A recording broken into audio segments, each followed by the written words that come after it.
Hey, Danny McElroy here with Wing Bird Aviation. Today we're going to talk about what happens if you have an engine failure in a light twin. The procedure is called the drill. The drill consists of mixture, props, throttle, all full forward, flaps up, gear up, identify, dead leg, dead engine, verified by pulling the power back on the operative engine, feather, raise the dead, mixture, then declare an emergency. There's a lot of people that, if they do have an engine failure, the most common error that I found is fuel starvation. So we're flying an airplane today that has both auxiliary tanks and main tanks. So one of the common problems is if they run the mains dry, then there's a good possibility the engine is going to start to sputter. You could actually lose the engine. So you want to run the drill expeditiously and efficiently. At the altitude, we want to take a quick look before we feather and see if there is something logical that's caused the airplane to fail, caused the engine to fail. Most of that, like I just meant, usually it's a fuel starvation issue. So we'll go up today, we'll run the drill, and we'll talk about any common errors that might come besides just the fuel. When we get back, we'll discuss everything. Let's go fly.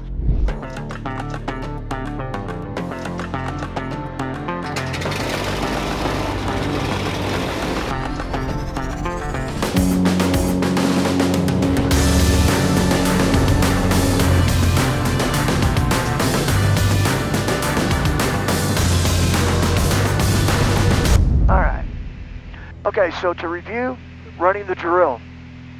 So the most inopportune time or when you least expect it is usually when you'll have an engine failure. So again, now we're at altitude, we're a little under 7,000 feet here.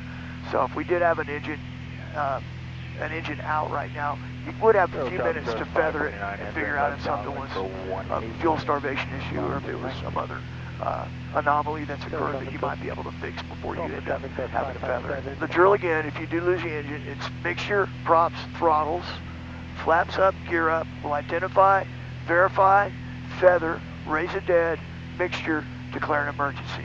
Then we would get our checklist out. Once we've done that, declared the emergency, we'd be looking for the nearest airport. You go to our GPS here to get the nearest airport. And we want to make sure that we can secure the operative engine so we can still fly. So the securing operation is once you run the drill. So we want to maintain direct control if we do lose an engine. That's with rudder. So you're going to know right away when you have an engine failure because it's going to yaw towards the operating engine, right? So the operating engine is going to be your key to which rudder you're pushing in. So to secure it, so we run the drill, mixture, props, throttles, full forward, flaps up, gear up, identify, dead foot, dead engine, verify, feather. So once we go to the feather, raise the dead, 5 degrees, mixture, idle cutoff, and declare an emergency. Once we've done that, the secure is cow flaps closed on the inoperative engine, fuel selector off, magnetos off, alternator, you want to monitor your load on the alternators. So alternator would come off and you'd reduce the load. You can also cross feed in this airplane. So if we were over water or, desert, whatever, where there's no really super alternative to land right away, we have some options here with cross feed because this airplane on a single engine, it will hold its altitude. On a very good day, you can even get 400, 500, 600 feet per minute on a climb on a single engine. So is there any different way of securing the engine if it is the critical engine or if it is the right engine? So the procedure is exactly the same for both. Yeah. Okay. So the yaw is the same.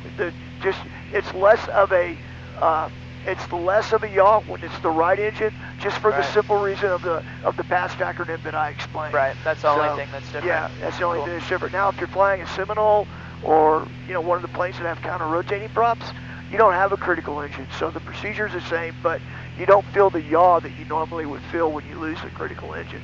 And so you've talked a lot about how to, do the drill method.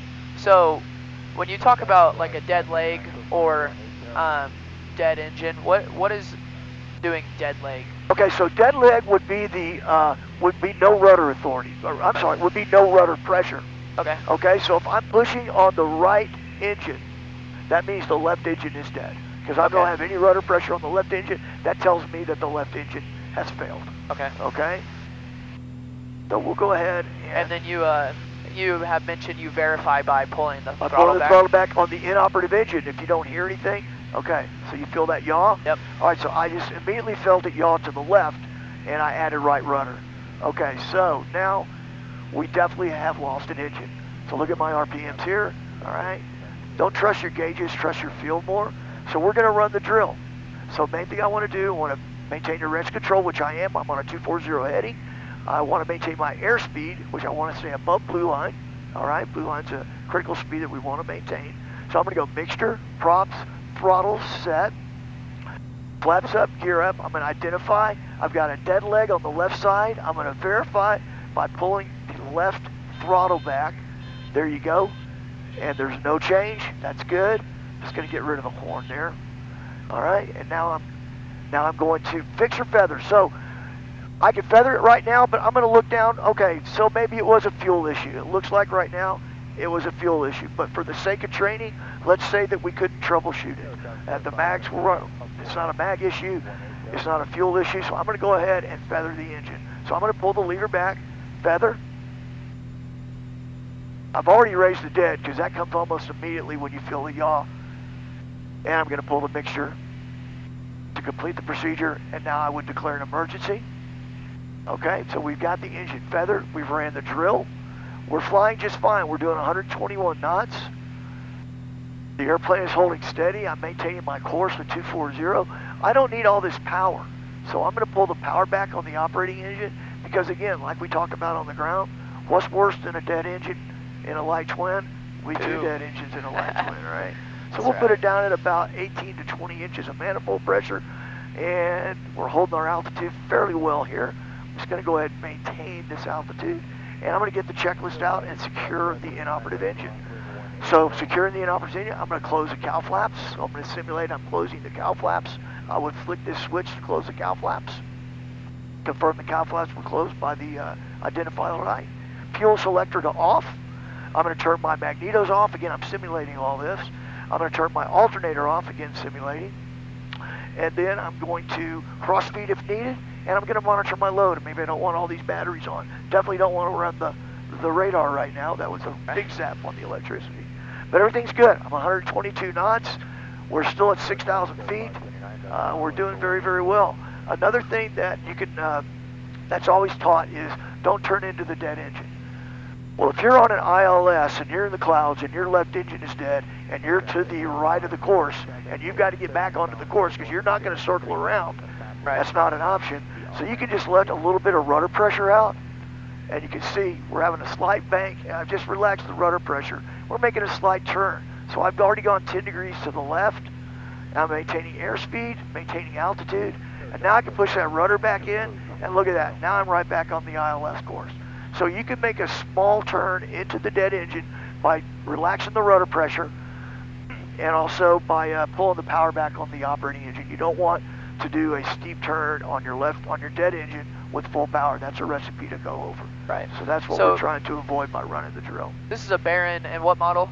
This is an Echo 55 Baron. Echo 55 Baron. So I know that this has a lot more power than a lot of the other multi-engine airplanes. Does that have anything to do with being able to like loosen out the rudder, or is it just more stable with the Baron? You're going to need more rudder because you have more power. Okay? Right, but for like correcting for the ILS, is it kind of only when it comes to like flying a Baron that you're able to kind of let that much? No, you can do it. You can do it in light twins. Again, you just don't want to overbank. You don't want to bank more than about 5 to 7 degrees. Okay. And you don't want full power on the inoperative engine or on the operating engine when you make that slight turn. Right. So I'm going to go through the restart procedure. So the air start, first of all, I'm going to put the fuel selector on the mains. Okay. I'm going to put the mixture full forward. I'm going to put the throttle back to its detent, where it was when we initially started the airplane.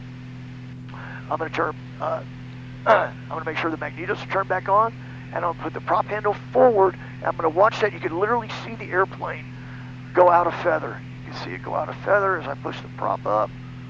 There it goes. All right, and now I'm just going to pitch forward, and we'll know when we have that operating engine again.